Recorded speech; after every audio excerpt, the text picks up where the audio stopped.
ఆ పోడిపోవడమే కాకుండా కేజ్రీవాల్ సైతం అపజయం పాలవడం పెను సంచలనంగా మారిందని చెప్పాలి.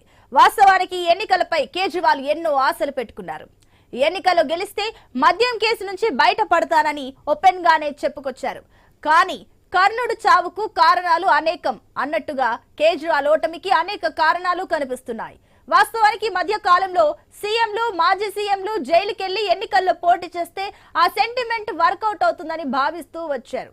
ఏపీలో చంద్రబాబు విషయంలో కూడా ఇదే జరిగింది.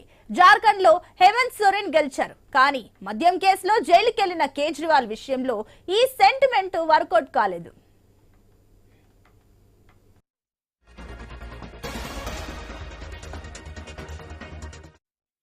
ఒకప్పుడు కేజ్రీవాల్ ఏం చెప్తే అది వినే పరిస్థితి ఢిల్లీ ప్రజల్లో ఉంది.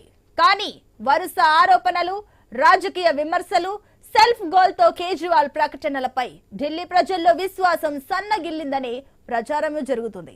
ఎన్నికల ప్రచార సమయంలో హర్యానాపై చాలా తీవ్రమైన ఆరోపణలు చేశారు కేజ్రీవాల్. యమునా నదిని విషపూరితం చేసి ఢిల్లీ ప్రజలపై విష ప్రయోగం చేస్తోంది. హర్యానాపై తీవ్ర ఆరోపణలు కూడా చేశారు. ఈ విషయాన్ని ఢిల్లీ అధికారులు రాష్ట్ర సరిహద్దుల్లోనే అడ్డుకుంటున్నారని చెప్పుకొచ్చారు.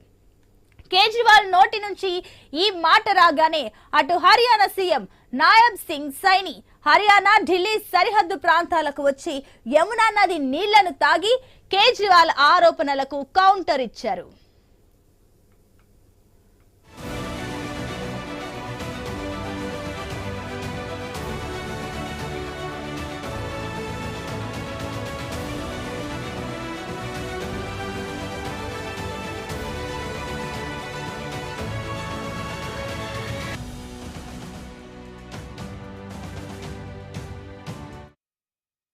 కొద్ది రోజులుగా కేజ్రీవాల్ అద్దాల మేడ కట్టుకున్నారనే విమర్శలు కూడా ప్రజలను ప్రభావితం చేశాయి. ఉద్యమ నేతగా ఉన్న సమయంలో ఆడంబరాలు వద్దని, తనకు భద్రత వద్దని అనేక ప్రకటన చేశారు కేజ్రీవాల్. ఆమ్ ఆద్మీగానే ఉంటానని చెప్పారు. ఈ మాటలను నమ్మిన జనం భారీగా ఓట్లు వేసి అధికారం కట్టబెట్టారు. కానీ కేజ్రీవాల్ సీఎం అయిన తర్వాత అద్దాల మేడ కట్టుకోవడం, అది ప్రజల ధనంతో కావడంతో విమర్శల సుడిలో చిక్కుకున్నారు.